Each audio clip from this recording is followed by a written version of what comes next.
Yes bana, tumevuka ndio kauli ambayo inaweza ikawa inacheza kichwani au vichwani mwa wanasimba wengi mara baada ya siku ya jana kufanikiwa kufuzu katika hatua ya nusu finali ya kombe la shirikisho barani Afrika, mchezo wao wa awamu ya pili ambao walikutana na Al Masry katika dimba la Benjamin Mkapa. Na kama kawaida basi kijiwe kiko tayari kuzungumza na sisi, au mtaa uko tayari kwa ajili ya kuzungumza na sisi kuhusiana na maoni yao mara baada ya mchezo wa siku ya jana. Bana mjomba, habari kwako? Fresh, mambo vipi mzee? Shwari. Kama kawaida. Siku bana.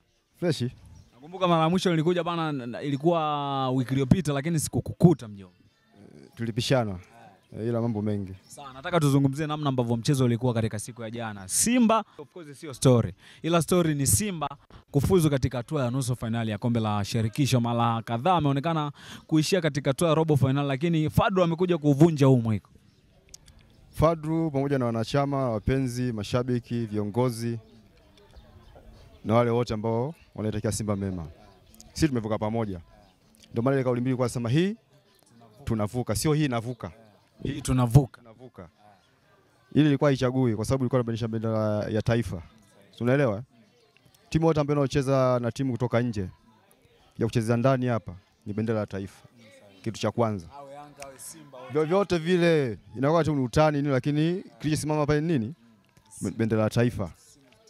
Bendera ya taifa kwanza, alafu bendera ya Simba inakuwa namba 2. Au sio?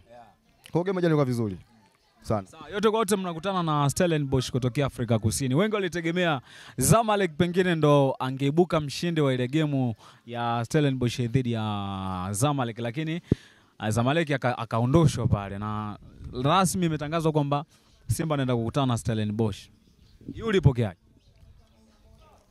Hii nilipokea kwa furaha. Umeelewa? Kwa nini kwa furaha mjomba? Kwa furaha kwa sababu na vitu vingi sana mbali ya wachezaji wangu kuwa wazuri, lakini mtu ambaye tunaye ambaye ndio Fadlu, yule South Africa, si ndio? Kwa anajua jiografia pale, wachezaji, yani kila kitu anajua. Kwa hiyo raia namba 1 ambaye tunaye kwenye timu yetu sisi wa kutupeleka kule ni yeye. Yani yeye ndio tunamtegemea. Lamani yote anayo yeye. Umeshanielewa? Pili, kuhusu mpira ulikuwa mzuri, lakini hatuwezi kulaumu mpira ulikuwa mbaya kwa sababu ya tope, mvua nini. Ile ni geography ambayo haizuiliki, si ndio? Kwa mpira ulikuwa mzuri, Al Masry walicheza vizuri, Simba wamecheza vizuri. Kwenye matuta hakuna mtu ambaye anaweza kutembea kama linashinda au zishindi. Ndio maana kuta wote wako kimya. Kwa mpira nashangaa ulisha kwa style ile. Mpira ulikuwa wana Simba wamevuka. Tumevuka. Na wewe mwenyewe umevuka. Mimi sina timu bana, mimi ni Mtanzania tu kawaida. Wewe si Mtanzania? Si ndio? Tumevuka kwa sababu tukamilisha bendera ya taifa. Umeelewa? Na unaye ni hoji ni Mtanzania. Kama ungekuwa mmoja mtu wa nje angekuwa hana habari nyingine tu. Zile kusema tumeshinda tu. Lakini sasa mimi ndakupa vitu vingi kwa sababu wewe ni Mtanzania, mimi Mtanzania. Kwa hiyo tumevuka bendera ya nchi. Bwana nikushukuru mjomba, nitakurudia. Ngoja tumalizane na mjomba hapa. Mjomba, habari kwako? Sawa. Shwari? Shwari. Kwa majina? Jina naitwa George Obadia Magadi, ni mshabiki wa Yanga Afrika. Yanga. Bwana, wapinzani wako jana walikuwa dimbani kuiwakilisha nchi bana kwenye mchezo wao kombe la shirikisho dhidi ya Simba. Uliupokeaje ushindi wa Simba na kufuzu katika hatua ya nusu finali?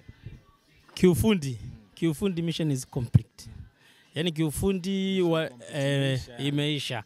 Yani kiufundi walichoingia nacho wamekipata kwa sababu uwanja uliwabana, lakini walipress sana. Walipress kwa mawinga, kwa wale wanawinga wazuri, Mpanzu, Kibu wazuri. Na Awa kama midfield attack pale ndani alijitahidi kupress sana. Kwa kweli sema watu wanasema kama Awa sasa hivi kama kapunguza namna ambavyo alikuwepo mwanzo jancha wa Awa kweli kapunguza. Awa kapunguza, lakini jana alijitoa. Kile alichonacho alinanilia. Unajua yeye ndo kiongozi wa midfield pale katikati. Yeye ndo midfield hata aliongoza pale vizuri, na Mkwala central forward wa mwisho pale alijitahidi. Mkwala na kasi, Mkwala ana jump juu, anajua kucheza na mabeki wale wajanja, anajua kucheza nao, ana pressure yani kwa hiyo Mkwala striker wanaye. Kwamba wewe mjomba, kwa maoni yako kwamba wewe Mkwala na Ateba unaondoka na Mkwala. Yani Mkwala na Ateba ni mastreka tofauti. Hakuna striker waliobakia hapa Tanzania anayelijua goli kama Ateba. Umeona Ateba analijua. Ateba ana kipaji ndani ya kipaji cha mpira. Ana kipaji cha kufunga. Ateba anajua kuscore. Ateba anajua kulichagua goli. Ateba hata kainamisha na kichwa chini ila anajua kupress. Na ni Mkwala sifa yake Mkwala jana aliingizwa kwa sababu Mkwala ana kasi. Mkwala yani tofauti na Ateba na nanili, yani kila mechi ina depend na mechi husika. Mechi ya jana Ateba ilikuwa mfiti kwa sababu wale pale ni wepesi. Ateba ni mzito kidogo. Kwa hiyo Ateba akireceive mpira wanakuja wanapoka. Akireceive wanakuja wanapoka. Tofauti na Ateba, tofauti na Mkwala. Tofauti na Mkwala anajua kuchukua, anajua kukimbia na mpira na yeye ana kasi kama wenyewe. Ndio maana kipaumbele kilikuwa Mkwala. Unaona? Kwa hiyo kila mechi inategemea na mtu unataka uingize na mtu wa namna gani. Kwa kwamba wewe kwa maoni yako kwamba uwezo kumfananisha Mkwala na Ateba ni vitu viwili tofauti. Ni vitu viwili tofauti kwa sababu kuna mechi mtamtaka Ateba ataiamua. Kuna mechi mtamtaka Mkwala ataamua. Njoo unasemaje? Ni kweli. Pointi sema ni sahihi. Pointi zote hapa sipingi. Sawa bwana mjomba, habari yako? Safi kaka. Shwari? Shwari. Ndugu yangu nikaja pale nikaona tena uko busy. Hamna, nilikuwa nimetoka kidogo bwana. Sawa bwana, game jana tumecheki. Nimeliona vizuri. Utani zako mimi nakujua wewe ni mwananchi. Dakika 90 nimeangalia. Uhakika bwana. Performance ya ndugu zako imekuridhisha? Uhakika jana wamepiga mwingi. Nisiseme yako vipi? Nisiwanyime. Uhakika jana wamepiga mwingi jamaa. Wewe unadhani anaweza, maana tumeona wamebadilisha sasa hivi wanasema kwamba wanataka ubingwa wa kombe la shirikisho. Wewe unahisi wanaweza kufanikiwa katika hili? Wale jamaa wakikaza wanachukua. Wakikaza wanachukua. Kwa nini? Sinaona performance ya jana walivyocheza mpira wa jana. Mpira wa jana wamecheza mpira mwingi sana. Wameucheza mpira mkubwa sana.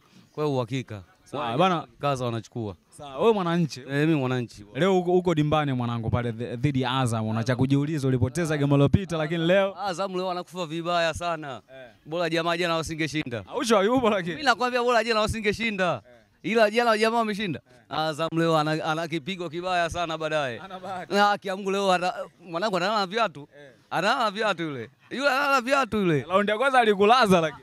Mimi nakwambia leo analala na viatu. Bora jamaa jana wasingeshinda.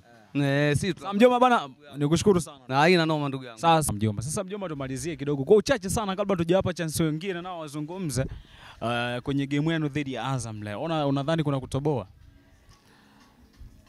Kwa mbinu tunatoboa. Yaani game iliyopita tulipoteza mjomba. Game iliyopita tulipoteza lakini tulikubali sana benchi la ufundi wa Yanga. Ni benchi ambalo limetulia sana.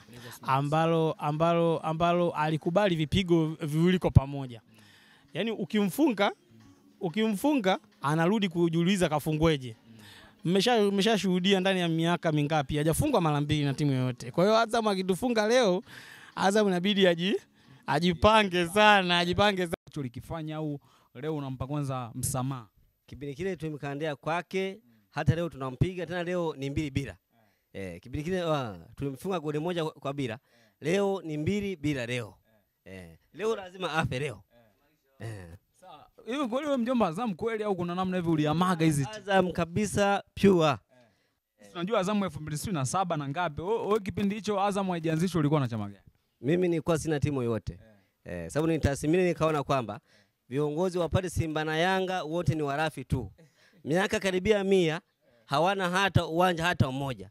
Wakati kama tu angesema kwamba kila mechi moja wanue mifuko 20 ya simenti, sasa hivi wangekuwa na uwanja mkubwa. Sasa hivi kwa sababu kwamba wewe unapenda Azam kwa sababu ya uwanja au kwa sababu ya nini? Azam kwanza ni timu ambayo kwanza haina shida yote, imetulia. Shida katika maana gani? Unaona? Shida kwenye uongozi. Sasa kwa nini wachukue ubingwa? Sasa wachukue ubingwa kwa sababu ya hujuma tu. Hujuma gani? Anafanya nani? Sisi tunahujumiwa na Simba na Yanga. Simba na Yanga zinatuhujumu. Yes, baada kutokea Meuji Mwatano ambako tumezungumza na ndugu zetu kuhusiana na hii mada ambayo tulikuwa tunajadili katika siku ya leo. Mimi sina la ziada, naitwa Victor Lusega. Nyuma kamera alikuwepo ndugu yangu anaitwa Hamis Khan ambaye amehakikisha kila kitu ambacho nakiona kinakaa sawa mpaka wakati mwingine, lakini pia nikutakia utazamaji mwema vipindi vinavyofuata kutokea hapa FJ TV. Bye bye.